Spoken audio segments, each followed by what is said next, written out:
Buen día para todos. Estamos en el capítulo 34 del Parashat Kitizá. El Eterno dijo a Moshe: talla para ti 2 tablas de piedra como las primeras. Ahora escribiré en las tablas las palabras que están en las primeras tablas que quebraste. Pero para ti, dice Rashi, Dios le mostró una cantera de Sampirinión del interior de su tienda y le dijo: los restos del tallado de la piedra serán tuyos. De esto Moshe se enriqueció enormemente. Por esta razón se dice para ti, implicando con ello que Moshe obtendría cierto beneficio del tallado de la piedra. Se ignora la identidad exacta de esta piedra, aunque hay algunos comentaristas que dicen que está asociado con el zafiro. Todavía para ti quería decirle: tú quebraste las primeras tablas de la alianza, ahora tú mismo debes tallar las otras. Esto es comparable a un rey que viajó a un país allende del mar, dejando a su esposada con la sirvienta. Debido a la conducta degenerada de la sirvienta, la prometida adquirió una mala reputación sin merecerla. Entonces el amigo del rey, encargado de la boda, se levantó y desgarró su contrato matrimonial. Se dijo: si el rey dice que hay que matarla, le diré que todavía no es su esposa. Posteriormente el rey investigó el asunto y comprobó que la única conducta degenerada era la de la sirvienta, y se reconcilió con ella. Entonces su amigo le dijo: debe escribirle otra que tú va. El rey le respondió: tú fuiste quien la rompió, ahora tú debes comprar el papel nuevo y yo se lo escribiré de mi puño y letra. Del mismo modo, de esta parábola, el rey del santo bendito es, las sirvientas son la muchedumbre abigarrada, el amigo es Moshe y la esposa del santo bendito es Israel. Por esta razón se declara que Dios le dijo a Moshe: talla para ti. Ahora hay que entender también, de aquí dice que, muy interesante, fíjate lo que dijo Rashi. De esto Moshe se enriqueció enormemente. ¿De qué? De la piedra de la zafira. De aquí se entiende, al principio, cuando ellos, hay que entender que al principio, cuando antes de pecar, ellos la Torah que iban a recibir era una Torah mucho más, era más de un nivel muchísimo más alto, en todo lo que tiene que ver con las mitzvot, era de un mundo más superior. Después del pecado, entonces la Torah, como por decirlo así, se hizo más material, en el sentido de que ahora tienes que utilizar cosas mundanas, tienes que hacer esto, tienes que hacer lo otro, matar el animal, muchísimas cosas, y casi todo lo que se hace prácticamente con las mitzvot tiene que ver con el nefesh, con el espíritu. Los comentaristas dicen que la primera Torah que iban a recibir, las mitzvot tenían que ver con la neshama, era mucho más elevado, que a la final esa va a ser la Torah que se va a restaurar de nuevo cuando llegue la Geulah, la redención al mundo. Pero aquí vemos que al principio Kadosh Baruj Hu fue él mismo fue el que dio las tablas y él mismo las escribió. Quiere decir de que aquí estamos hablando de Moshe Rabbeinu, que es la persona que estudia Torah. Entonces aquí quiere decirte, al principio la persona podía estudiar, todo lo iba a captar, no se le iba a olvidar nada, muchísimas cosas. Ahora la diferencia es que la persona tiene que también tomar parte de lo que es en el estudio, una parte que se necesita bastante, que es lo que es, por ejemplo, el estudiar, regresar de nuevo a lo que estudió, de nuevo a lo que estudió, hacer conclusiones, esto, estudiar de nuevo, que no se le olvide. Muchísimas cosas que por las partidas de las 2 tablas. Dice que al principio, el Sera Shinshon explica de que al principio, cuando ellos escucharon los mandamientos del Creador, si hubieran terminado de escuchar todos los mandamientos y no le hubieran dicho a Moshe Rabbeinu que habla tú con Dios y tú nos dices y nosotros te escucharemos, entonces hubieran podido sacarse todo el Yetzer Hara del corazón y hubieran podido estudiar la Torah y no olvidarla. Entonces, por haber dicho eso, prácticamente es como que el Yetzer Hara regresó. Después había una corrección con eso a través de las tablas. que cuando recibieron las tablas, y ahora por lo que se partieron las tablas, no quedó otra. O sea que el Yetzer Hara regresó, todo quedó igual, la persona si estudia puede olvidar, porque el Yetzer Hara es el encargado en que la persona se le olvide el Talmud, lo que él estudia, por eso tiene que regresar de nuevo y regresar de nuevo. O sea, el trabajo se volvió más difícil todavía. Eso es lo que explican los comentaristas también, con referente al primer hombre que dice, con el sudor de tu frente comerás el pan. El pan también se sabe que fue asemejado a la Torá. El agua, el pan, la leche y el devash también, ¿cómo es que se llama? El tamar, la miel. Estas cuatro cosas que tienen que ver por las cuatro partes que tiene el pardés que tiene la Torá. Entonces fueron asemejadas a cuatro cosas. Y entre eso también está el yain, el vino. Ya está el yud kevavkei, y aparte de eso está el kotz de la yud también, que viene también a agregar. Entonces, el pan también tiene que ver con la Torah. Entonces, con el sudor de tu frente, quiere decir de que para poder estudiar la Torah y entenderla y todo lo demás, vas a tener que sufrir, vas a tener que, que, que, que sudar bastante, como traen los sabios en el tratado de Pirkei Avot, que dice que si la persona quiere ser una persona de estudio de Torah, entonces la persona si quiere estudiar, dice, este es el camino por el cual si la persona quiere estudiar, dice, tiene que comer pan, tomar agua, dormir en el piso, vivir sufrimientos, y bendito serás, tanto en este mundo como en el próximo mundo. ¿Qué quiere decir? De que si la persona está buscando tanugim, deseos y disfrutes de este mundo, no le va a ayudar en nada a poder entender la Torah, porque una cosa no va con la otra. Como dice los sabios en el Tratado de Brajot, en la página 5, no todas las personas, no se tiene mérito para tener 12 dos mesas en este mundo. O sea, una mesa también espiritual, una mesa este, material. Pues si la persona está metida en lo material, obviamente no va a tener tiempo para espiritual. Y tampoco va a entender, la persona tiene que santificarse. Igualito al contrario. Entonces aquí vemos de que esto es lo que le quiso decir Hashem a Moshe. De que tú, que quebraste las primeras tablas, ahora tú vas a tener que traerlas. Antes yo las coloqué, ahora tú vas a tener que traerlas. Y otra parte también de las personas que estudian Torah y dicen, estudio Torah y todo lo demás, ¿dónde está?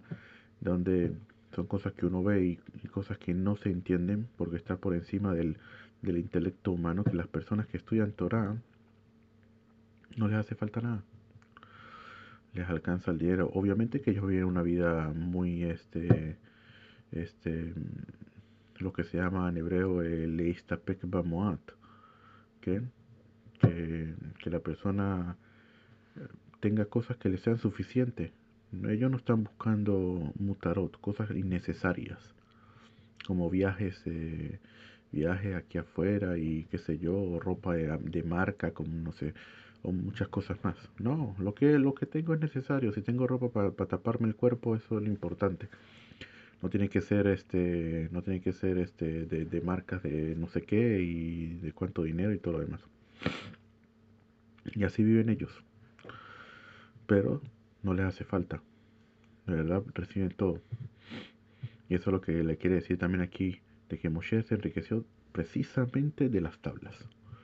Para decirte que toda persona que estudie Torah no le va a hacer falta nada. Porque supuestamente el intelecto y el Yetzer Hara le dice, no, ¿qué vas a dejar ahorita de trabajar? ¿Vas a ponerte a estudiar? ¿Y qué? ¿Y cómo vas a pagar las cuentas? ¿Cómo vas a pagar esto?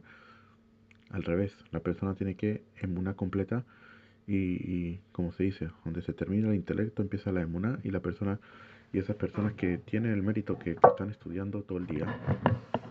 Entonces, se cumplen ellos en, como dice con Moshe Rabbeinu, que Moshe Rabbeinu se enriqueció enormemente a través de las tablas. Seguimos.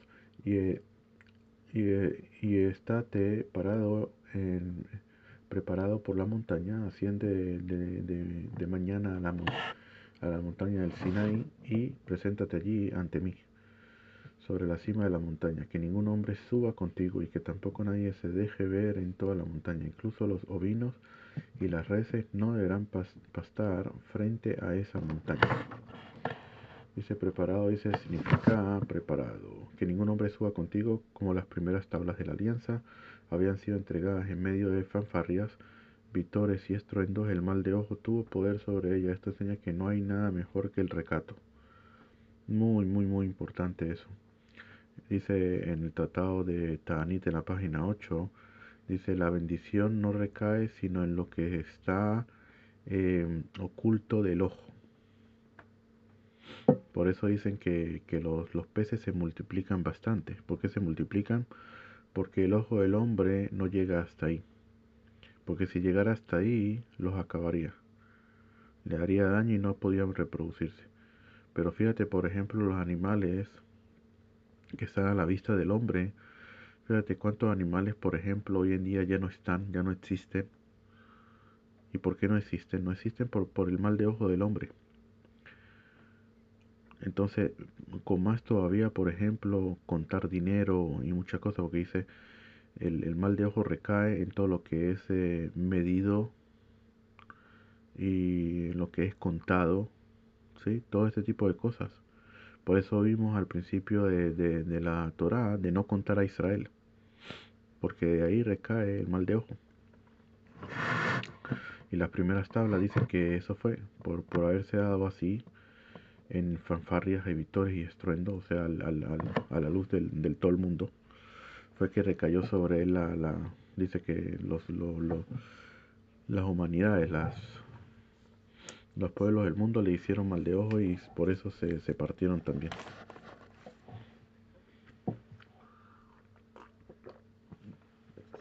Por eso las segundas se dieron con recato. Solamente habló con Moshe, se las dio, todo callado.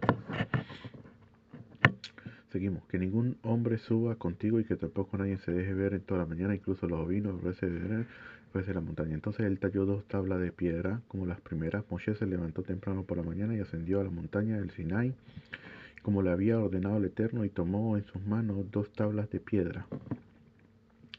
El Eterno descendió en una nube y estuvo con él allí, y él proclamó con el nombre del Eterno. El Eterno pasó delante de él y proclamó.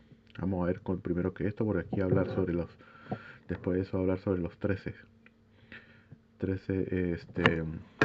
la manifestación de la misericordia del Creador en el mundo.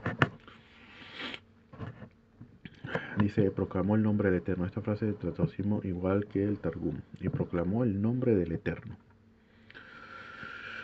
Entonces aquí empieza, eso se dice todos los días también.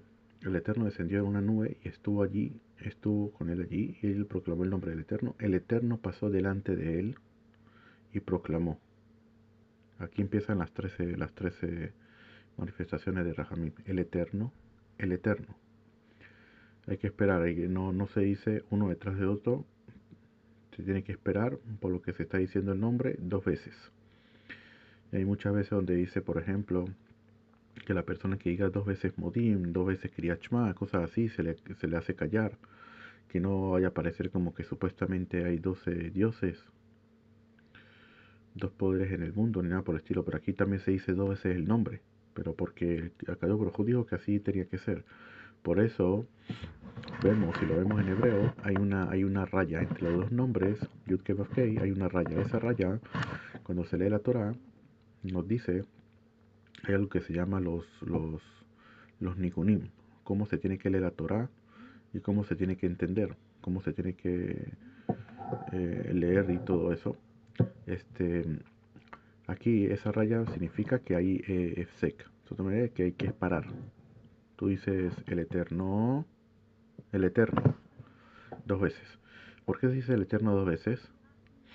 Dice Rashi aquí, vamos a ver. Este nombre representa el atributo de misericordia. Una expresión del nombre inefable alude a la misericordia divina antes de que la persona peque y el otro después de que la persona ha pecado y se arrepienta, como trae en el tratado de Rosh Hashanah 17 Bet.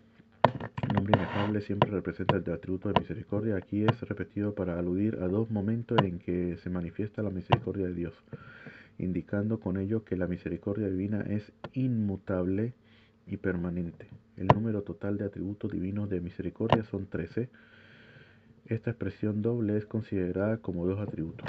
¿Y por qué son 13? Porque 13 es la gematria de 1, que es Ejat, y es la gematria también de Ahava, de amor, que es el amor que tiene el creador hacia sus creados, obviamente. Entonces por eso son 13 en total también. Hay que entender por qué en el Sefer de Mijá, ¿okay? De Mijá, sí, el profeta Mijá, no sé en español cómo es que se dice, pero en el Sefer de Mijá también trae otros también atributos de misericordia. La diferencia entre ellos es de que este atributo que Dios le dio a Moshe Rabenu va para salvar el cuerpo de la persona. Por eso él se la da después de que ellos pecaron con el becerro de oro, para que no recaiga sobre ellos la muerte. Y el que le dio a Mijá tiene que ver con el alma, es mucho más elevado. Entonces vamos a explicar lo que quiere decir aquí. Cuando se dice dos veces el Eterno, ¿qué dice allí? Dice, aquí viene una antes de que la persona peque y otra que la persona después de que la persona pecó. Yo puedo entender, por ejemplo, que después de que la persona pecó, Kadosh Baruj Hu se le tiene misericordia a la persona para no darle castigo por lo que hizo. Se abstiene, por decirlo así, de darle su castigo. Ahora, ¿por qué se necesita misericordia antes de que él peque? Entonces, explica los comentaristas de que antes de ello, a Kadosh Baruj Hu le puede, ¿cómo se dice? Le puede parar la abundancia que le da o las fuerzas que le da para que él pueda mover el cuerpo y pueda hacer lo que él quiere hacer. Y como Akadosh Baruj Hu sabe que él va a hacer un pecado, podía pararlo y decirle, con la fuerza que yo te doy, tú no vas a hacer nada, tú no vas a hacer eso. Akadosh Baruj Hu podría hacerle eso, así como le hizo a Yerovam ben Nevat cuando le alzó la mano al profeta Idó, porque le dijo que por qué hacía idolatría y sí, le dio un sermón y él le alzó la mano para pegarle al profeta y inmediatamente la mano se le quedó paralizada. A Kadosh Baruj Hu le quitó la fuerza, no pudo moverla. Al darse cuenta de esto, Yeromam ben Nevat le pidió al Naví de que pidiera por él, que pudiera moverla de nuevo. Y así fue, y con todo eso no se arrepintió de lo que estaba haciendo.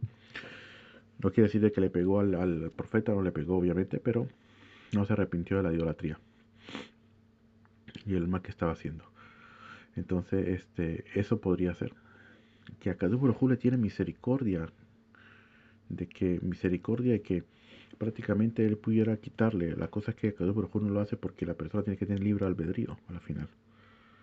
Pero si él quisiera, lo pudiera hacer, como se la hace en Yerovam ben Nevat. Prácticamente si la persona viene a pecar, pudiera bajar una mano del cielo y le da un golpe a la persona, cosas así. Pero si hubiera eso, no hubiera albedrío.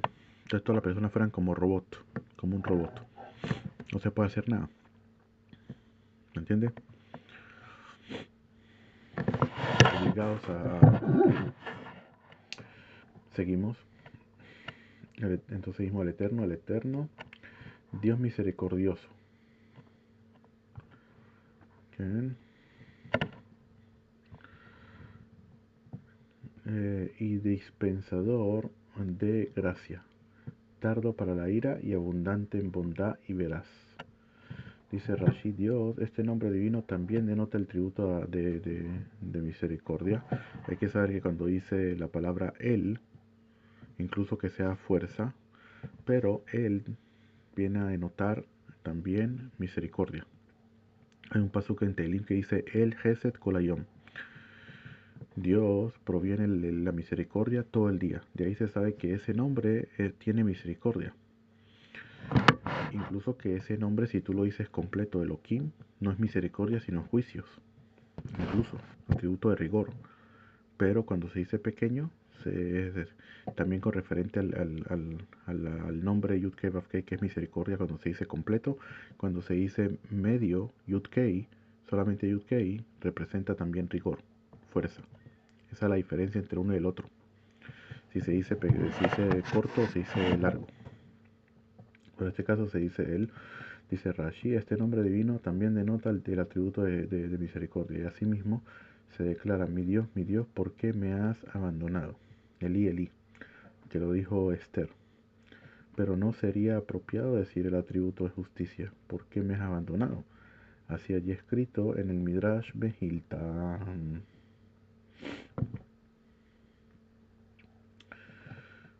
כן, אז יש גם רחום, שלום, רש"י no me vi את זה, רחום בחנון, כן, רחום viene la palabra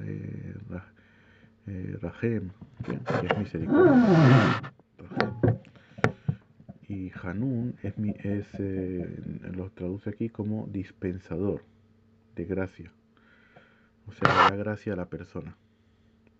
Incluso que no se la merezca. ¿Qué tiene que ver? Siempre nosotros vemos si hay gracia en tus ojos. ¿Qué tiene que ver la gracia? La gracia es algo espiritual, obviamente, que Dios se la da a la persona, o que la persona la puede tener también estudiando Torah o haciendo otras cosas. Y a través de esa gracia, incluso que la persona pida algo o que necesite algo, incluso que no se lo merezca, pero al tener gracia, Hashem se lo puede dar. Eres Hapaim, tardo para la ira. Esta expresión significa que Dios prolonga su ira y no se apresura a castigar al pecador, pues quizá eventualmente regrese a Dios en arrepentimiento. Y abundante en bondad para aquellos que necesiten de la bondad porque no poseen suficientes méritos propios. Y verás, para pagar buena recompensa a los que cumplen su voluntad. Dice aquí el concepto que expresa la palabra emet, que literalmente significa verdad, está relacionada íntimamente con el concepto emuná, fidelidad y confiabilidad. Decir que Dios, Él es verdadero, no quiere aquí decir que es lo opuesto de falso, sino que Él es fidedigno en su comportamiento hacia los seres humanos, en este caso para recompensar a los justos y también obviamente para lo contrario. Rashi así hace comentarios similares de verdad, donde explica que esta expresión significa que Dios es fiel para recompensar a los justos por su rectitud en el mundo venidero, y a pesar de que en ocasiones demora la recompensa que les corresponde, al final hará que sus palabras sean verídicas. Seguimos, que preserva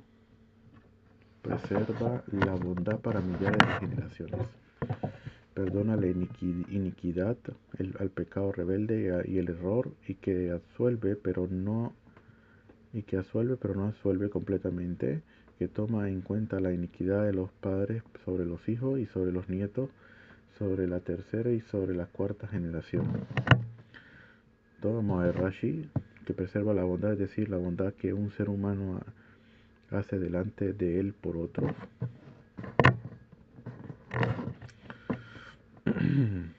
¿Okay? O sea, no significa que él preserva la bondad que él mismo hace, sino a la bondad que los seres humanos se hacen entre sí, entre uno y el otro. Para millares, es decir, para 2000 generaciones. ¿Okay? Plural millares indica que por lo menos 2000. Siempre que la Torah aparece en plural indeterminado, sin que se especifique a cuánto se refiere el plural, como en este caso el plural de la palabra alafim, millares, se asume que se refiere a 2. Eso se aplica a toda la Torah completa cuando se estudia. Rashi enfatiza que millares se refiere a generaciones, porque de la frase se pudo haber entendido que se refiere a millares de personas. Pero aquí vamos a ver, fíjate, que cuando la persona hace bien, acá tu Baruj de su bondad, de lo bueno que es, él reserva la bondad para 2000 generaciones. Pero sobre la iniquidad está escrito solamente tercera o sobre cuarta generación solamente. Fíjate la diferencia tan grande que hay. Por eso dicen los sabios en el Talmud que el atributo bueno de la bondad sobrepasa al atributo de justicia por 500. Hasta tanto. ¿Qué? La iniquidad, el pecado rebelde. La iniquidad son los actos pecaminosos e intencionales cometidos sin el propósito de enojar a Dios. Los pecadores rebeldes son los actos de pecado que el ser humano hace con el propósito de enojar a Dios. Son dos tipos de pecado o dos tipos de personas que depende cómo se haga. Quiere decir que para hacerlo a propósito quiere decir de que él conoce a Dios.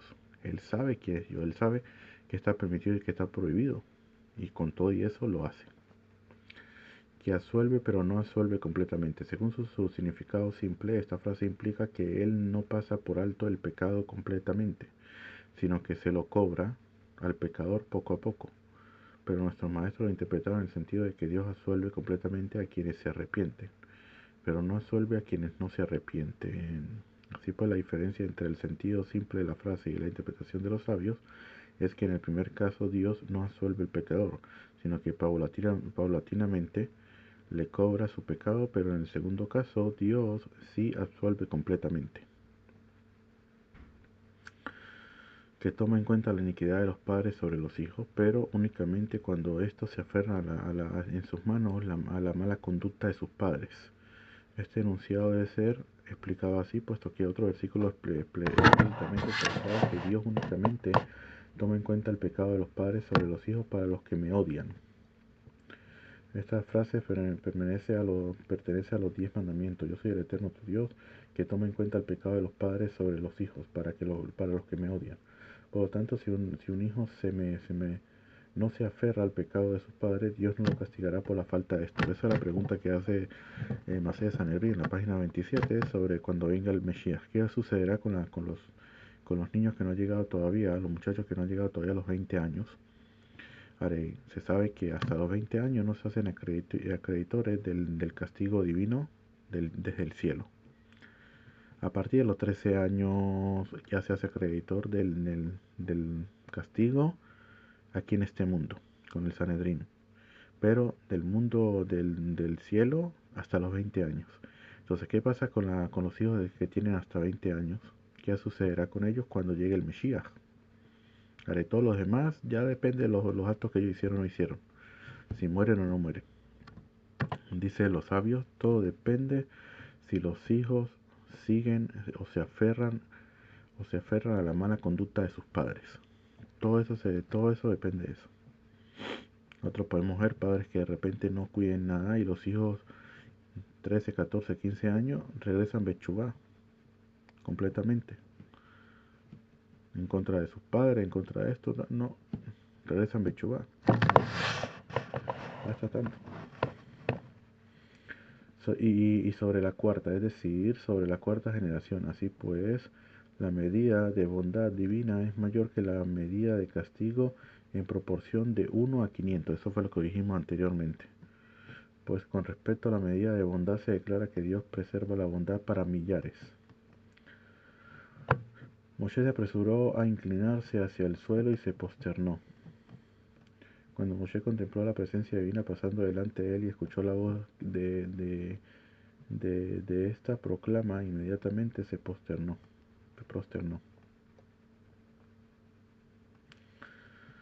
Y dijo,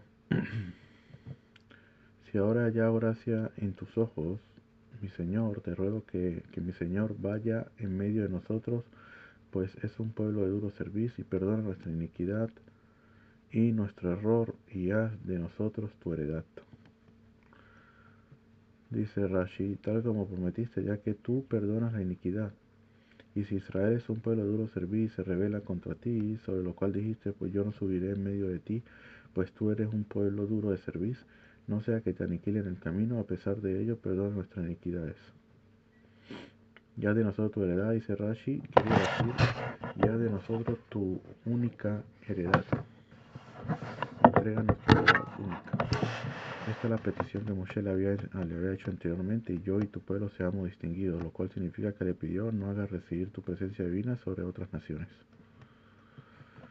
Seguimos, él dijo, he aquí que yo hago un pacto delante de todo tu pueblo, haré distinciones que no fueron hechas en toda la tierra ni en todas las naciones, y todo el pueblo en medio del que tú estás verá la obra del Eterno, pues pavorosa es que yo haré contigo. Guarda para ti lo que yo te ordeno hoy. He aquí que yo expulso delante de ti al amorreo, al kenaní, al hití, al perizí, al jebí, al yebusí.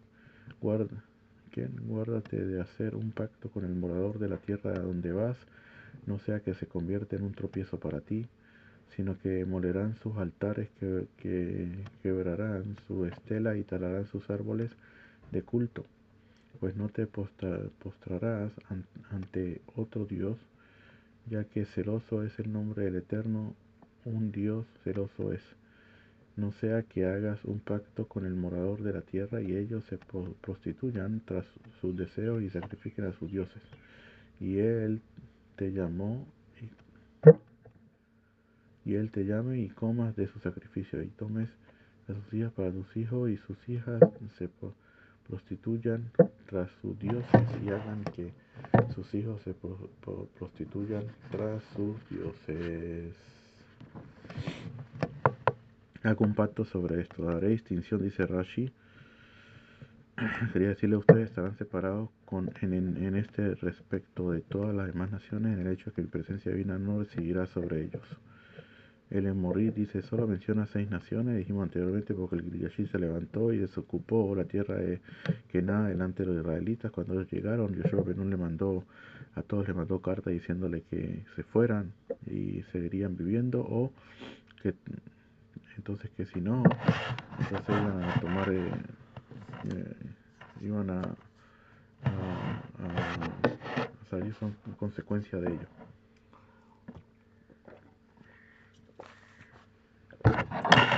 Sus árboles de culto. Este nombre se llama Asherah. Designa a un cierto tipo de árbol al que solían rendir culto.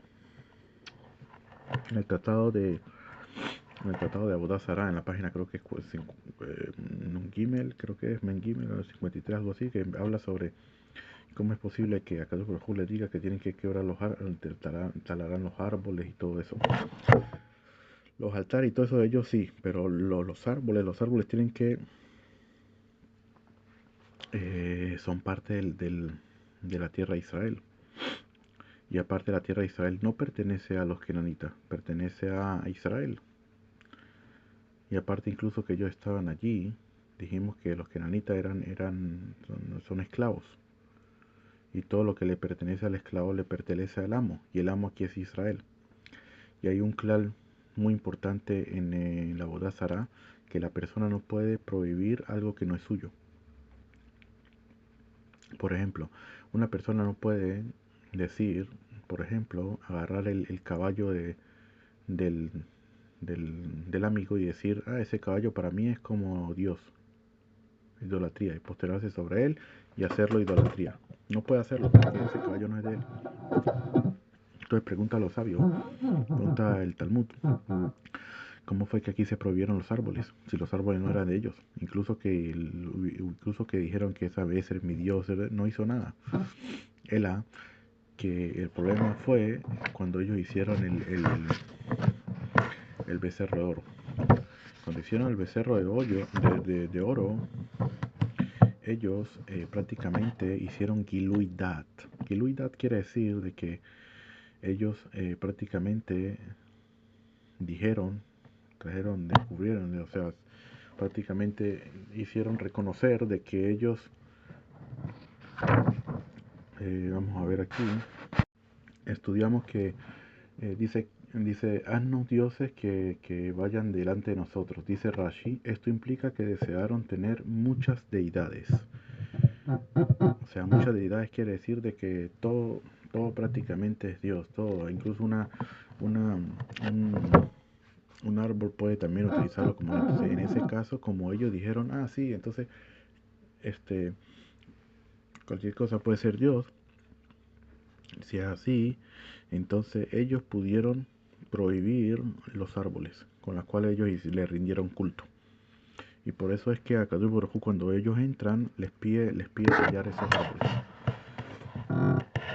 Interesantísimo. Dice aquí, celoso es el nombre del Eterno. Dice Rashi, él es celoso para retribuir castigos y no pasa por alto los pecados. Este es el significado de cualquier instancia en que aparezca el término que denote celo. En la Torá quiere decir que se aprovecha de su victoria y cobra venganza de los que le abandonan. Y coma de su sacrificio, dice aquí Rashi, aunque esto lo hagas pensando que no hay ningún castigo por comerlo, yo te lo consideraré como si hubieras reconocido su idolatría, ya que como resultado de comer de los sacrificios a los ídolos, eventualmente tomarás a las hijas de los idólatras para casarlas con tus hijos, que finalmente te conducirá a adorar a ídolos mismos. Clases de fundición no harás para ti. Explicamos en el audio pasado que Masejá tiene que ver el nombre del Samechmen con el nombre con uno de los nombres también de la presencia divina, que es prácticamente dioses de fundición, quiere decir de que la persona fusiona la Kedushá, la santidad, junto con la Sitra.